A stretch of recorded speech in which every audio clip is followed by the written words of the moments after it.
দীর্ঘ 10 বছর যাবৎ ফেসবুকে যুক্ত হবার পর শুধুমাত্র স্বরচিত কবিতাই এতদিনে আমি আমার প্রোফাইলে পোস্ট করে এসেছি। সম্প্রতি মাসখানেক হলো একমাত্র স্বরচিত কবিতা পাঠের ভিডিও পোস্ট শুরু করলাম। সেই সাথে 3 বছর যাবৎ ইউটিউবে স্বরচিত কবিতা আবৃত্তির ভিডিও পোস্ট করে চলেছি।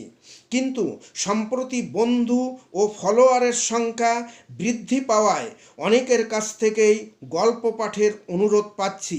এমত অবস্থায় সকল বন্ধুদের অনুরোধের মান্যতা দিয়ে আজ আমি ঠিক 10 বছর আগে সচক্ষে দেখা বাস্তব ঘটনাকে নিয়ে আমার লেখা গল্প বন্ধন পাঠ করছি।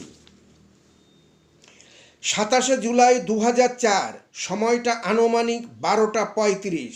তখন তাদের স্কুলের গেট খোলেনি। উচ্চ মাধ্যমিকের রেজাল্ট বেরিয়েছে। রেজাল্ট জানার আগ্রহে অপেক্ষারত ছাত্রছাত্রী, অভিভাবক, অভিভাবিকাদের সবুর সইছে না। 5-6 জন ছাত্র সাইকেলে চেপে স্কুলের গেটে এসে থেমে একটু দূরে সাইকেল দাঁড় করিয়ে লাইট পোস্টের নিচে দাঁড়িয়ে পড়ল। ছেলেগুলি চোখে মুখে বড্ড দুশ্চিন্তার ছাপ। সবার মুখ যেন শুকিয়ে গেছে। হঠাৎ তাদের মাঝে স্কুটারে চেপে উপস্থিত হলেন হাসি খুশি প্রাণচঞ্চল কোচিং মাস্টার প্রশান্তবাবু। সবাইকে সহাস্যে অভয় দিয়ে যেন চাঙ্গা করে অন্য স্কুলে গেলেন। বেলা 11টা থেকে তিনিও স্কুলে স্কুলে ঘুরছেন। তার কোচিংয়ে পাঠ্যরত সকল ছাত্রছাত্রীর মঙ্গলাকাঙ্ক্ষায় প্রশান্তবাবু যেন আজ অশান্ত। কখন এসে পৌঁছাবে রেজাল্টে সেই শুভ সংবাদটুকু, সবাই শুধু অপেক্ষায়। হঠাৎ স্কুলের মেইন গেট খুলে যেতেই হুড়মুড়িয়ে সবাই ভেতরে ঢুকে পড়ল। রেজাল্টের লিস্ট দেওয়ালে টানিয়ে দেওয়া হয়েছে। প্রায় 300 ছাত্রছাত্রীর রেজাল্ট জানার আগ্রহে সবাই তখন প্রচণ্ড উদ্গ্রীব। ভিড় উপচে পড়ছে। হঠাৎ এক অদ্ভুত ঘটনার বাস্তব চিত্র প্রত্যক্ষ করলাম। অসম্ভব ভিড়ের মাঝে পিনু দুম করে মেঝেতে আছাড় খেয়ে পড়ল। না, সে পিছলে পড়েনি, পড়েছে অত্যন্ত মনের দুঃখে মুষড়ে পড়ে। ধুলোর মধ্যে স্কুল কম্পাউন্ডের মেঝেতে শুধু গড়াগড়ি করছে। উপস্থিত বহু অভিভাবকের মাঝে আমিও তখন পাশে দাঁড়িয়ে এমন ঘটনা দেখে হঠাৎ হকচকিয়ে গেলাম। সবাই সামনেই এমন ঘটনার প্রতি আকৃষ্ট হয়ে সবাই নীরব দর্শকের মতো দেখতে লাগলো। পিনু কেঁদেই চলেছে। তার নিজের চুল নিজে টেনে প্রলাপ বকছে, আমি কেন পাশ করলাম? ওরা সবাই ইংলিশে ব্যাক পেয়েছে, আমি কেন ইংলিশে ব্যাক পেলাম না? আমরা সবাই একসঙ্গে এতদিন একসঙ্গে স্কুলে পড়েছি, আর সকলের কত ইচ্ছা একসঙ্গে কলেজে পড়ব। পিনুর দুঃখ বুঝে আমি ওকে কাছে টেনে নিলাম। সান্ত্বনা দিয়েই চলেছি।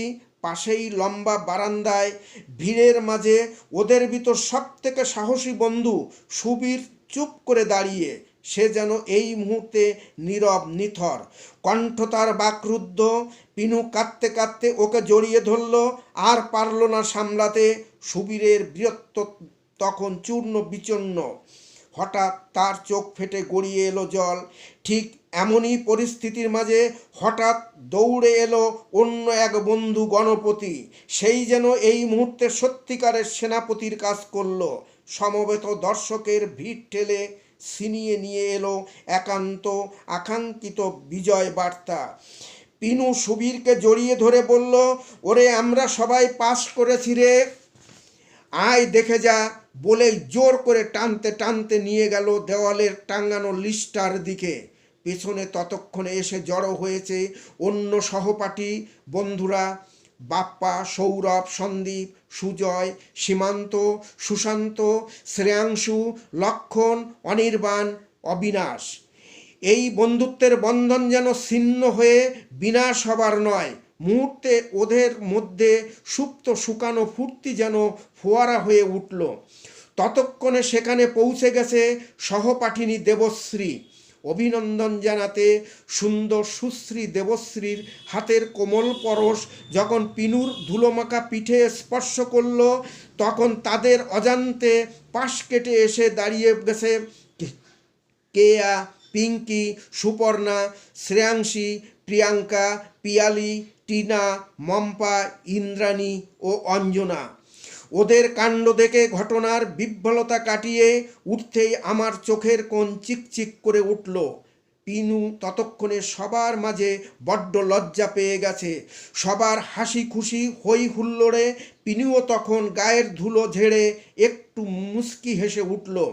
পাশেই দাঁড়ানো অচেনা অজানা এক অভিভাবিকা অত্যন্ত এই ঘটনাটি দেখে সচক্ষে দেখার পর মন্তব্যে আমাকে বললেন, একেই বলে বন্ধুত্ব, সার্থক হোক ওদের এই বন্ধন। স্বার্থপরতার যুগে বিষবাষ্পের বাতাবরণে এমন দৃশ্য সচরাচর দেখা যায় না। তাই আমিও এমনটা দেখে অভিভূত হলাম। বিশ্বাস করতে পারছি না আজকের দিনেও এমনটা হয় কি। আমার কিউরিসিটি গেল বেড়ে। খোঁজ নিলাম ওরা কতদিন থেকে একসাথে পড়াশোনা করছে। আগ্রহের সাথে জিজ্ঞাসা করে জানলাম ওরা সবাই কে কোথায় থাকে। সব কিছু জেনে বড্ড ভালো লাগলো। ওদের এই বন্ধুত্বের বন্ধন দেখে মুগ্ধ হলাম। তবে জানি না পিনুর এই বন্ধুত্বের বন্ধন সত্যিকারের না আসল নাকি নকল। তবে একান্তভাবে কামনা করি ওদের সকলের এই বন্ধুত্বের বন্ধন যেন দীর্ঘস্থায়ী হয়। সার্থক হোক ওদের স্বপ্ন, এগিয়ে যাক শিক্ষাঙ্গনের আঙ্গিনায় হাতে হাত ধরে আরও সম্মুখে। ওদের জন্য অপেক্ষা করছে উজ্জ্বল ভবিষ্যৎ। আমিও অপেক্ষায় রইলাম ওদের এই বন্ধুত্বের অটুট বন্ধন নিয়ে ভবিষ্যতে যেন আরও কিছু আকর্ষণীয় লেখা পাঠককে উপহার দিতে পারি।